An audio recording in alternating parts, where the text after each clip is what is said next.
তাদের মধ্যে যাতে কোনো ভুল ধারণা তৈরি না হয়, অ্যাক্রিডিটেশন কার্ড বা সচিবালয়ে প্রবেশ নিয়ে আমাদের যে তদন্ত কমিটি করা হয়েছিল সেটা আজকে শেষ দিন একটা প্রাথমিক রিপোর্ট দেওয়ার। তো আজকে পর্যন্ত আমরা কাউকেই অ্যালাউ করছি না সচিবালয়ে প্রবেশ করার জন্য। আর এই জন্য আজকে আপনারা প্রবেশ করতে পারছেন না। আরেকটি বিষয় হচ্ছে যে সচিবালয়ের নিরাপত্তা বিঘ্নিত হয়েছে এর আগেও বিভিন্ন সময়ে। তো দীর্ঘমেয়াদী সামনের দিনগুলোতেও জন্য আমরা ভাবছি। এই কারণে আমাদের প্রায় 3000+ অ্যাক্রিডিটেশন কার্ড কিন্তু দেওয়া হয়েছে বিগত সময়গুলোতে, এবং আপনারাও এটা ভালো করে জানেন যে এই 3000+ কিন্তু সবাই সাংবাদিক নন, এবং নাম সর্বস্ব বিভিন্ন পত্রিকার নাম ব্যবহার করে অ্যাক্রিডিটেশন কার্ড দিয়ে এখানে সচিবালয়ে প্রবেশের ব্যবস্থা করা হয়েছে। ফলে সেটি আমাদের পুনর্মূল্যায়ন এবং পরীক্ষা নিরীক্ষার প্রয়োজন। তো সেই জন্য আমাদের কিছুটা সময় লাগবে। আমরা একটা নির্দিষ্ট সময়ের মধ্যে সাংবাদিকদের আবেদনের ভিত্তিতে নীতিমালা অনুযায়ী নতুন করে আবার স্থায়ী পাসের ব্যবস্থাটি করব, এবং সেই সময় পর্যন্ত একটা সীমিত সংখ্যায় একটা অস্থায়ী পাস আগামীকাল থেকে দেওয়া হবে সাংবাদিকদের। আমরা সাংবাদিক সংগঠনগুলোর সাথে বসবো, যারা সচিবালয়ের সংগঠন এছাড়াও যে বাইরের সংগঠনগুলো রয়েছে তাদের সাথে বসে, মিডিয়া হাউসগুলোর সাথে বসে একটা নির্দিষ্ট সংখ্যায় অস্থায়ী পাস দেওয়া হবে। তাদের কালকে থেকেই আপনারা প্রবেশ করতে পারবেন সচিবালয়। আর একটা নির্দিষ্ট সময় নিয়ে আমরা আবেদন করে স্থায়ী পাস যেটা সেটা দিব। হ্যাঁ জি, আমরা স্থায়ী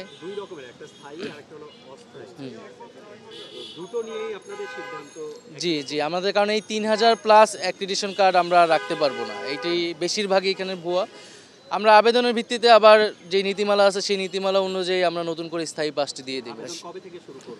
আমরা এটা কাল পরশু থেকে এটা শুরু করব, আর কালকে থেকে অস্থায়ী পাসটা আমরা এই প্রসেসটা তো বাতিল না করেও করা যেত, ঠিক না? এই অ্যাক্রিডিটেশন কার্ড করবেন এটা আপনারা কাদের সঙ্গে কথা বলে এইটা করবেন? এটার যে নীতিমালা আছে নীতিমালা অনুযায়ী আবেদন করে সেই অনুযায়ী আমরা এটা সরবরাহ করি, সেই অনুযায়ী এটা হবে। আর সেক্ষেত্রে সাংবাদিক সংগঠনগুলো রয়েছে, প্রয়োজনে যারা মিডিয়ায় যারা সম্পাদক আছে, পত্রিকা সম্পাদক আছে, তাদের সাথে আমরা কথা বলবো। কালকে থেকে কি পাস দিবেন নাকি আবেদন নেওয়া শুরু করবেন, কোনটা? কালকে থেকে আপনারা সচিবালয়ে প্রবেশ করতে পারবেন একটা নির্দিষ্ট সংখ্যায়, সেটার জন্য একটা অস্থায়ী ব্যবস্থা আমরা করে দিব। সেটা কারা দেবে? সেটা স্বরাষ্ট্র মন্ত্রণালয় এবং তথ্য মন্ত্রণালয় মিলিতভাবে আমরা একটা ব্যবস্থা করব। স্বরাষ্ট্র সংখ্যাটা কেমন হবে বা কারা আসলে মেইন স্ট্রিম নাকি এটা যদি উল্লেখ করি আমরা সেই পাঁচটা কোথায় থেকে পাবো, তাহলে আমাদের জন্য সেটা সিদ্ধান্ত হবে। সেটা আমরা সাংবাদিক সংগঠনগুলোর সাথে বসে এটা আমরা করব। আজকে তো মনে হয় 160 জন বা 70 জনের একটা তালিকার কথা বলা হয়েছে স্বরাষ্ট্র মন্ত্রণালয়। তো ওইটা একটা প্রাথমিক করা হয়েছে।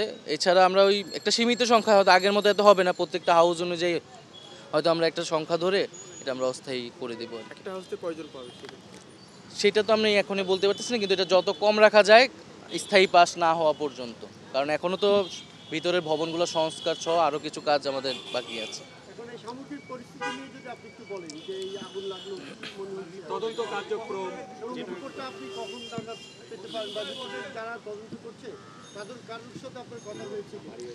না, আমরা তো 3 দিনের একটা সময় দেওয়া আছে একটা প্রাথমিক রিপোর্ট দেওয়ার জন্য। তো আজকের দিন গেলে হয়তো আমরা আগামীকাল কিছুটা জানতে পারবো ঘটনাটি। তবে ঘটনাটি আমাদের সবার ভিতরে একটা উদ্বেগ তৈরি করেছে যে সচিবালয়ে এইভাবে আগুন লাগাটা, এইটা একটা আমরা ভাবছি পরিকল্পনা হতে পারে, স্যাবোটেজও হতে পারে।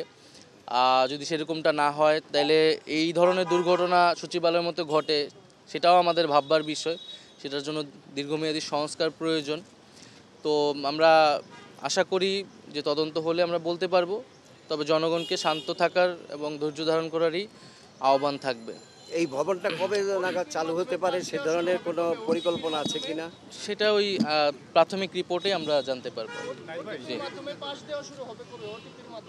দর্শনার্থীদের জন্য যে পাসটা দেওয়া হয়, দর্শনার্থীদের পাসও আমরা সীমিত করব, কারণ এইখানে দর্শনার্থী বা আগের যারা স্থায়ী পাস ছিল তারা সচিবালয়ে ভিড় করে নানা ধরনের সমস্যা এই গত 4 মাসে কিন্তু তৈরি করেছে, যেটা আমরা এই আগের সকল পাসই আসলে বাতিল হবে। আমরা নতুন করে এই পাসগুলো সরবরাহ করব, এবং সেক্ষেত্রে নীতিমালাতেও আমরা কিছু পরিবর্তন আনবো।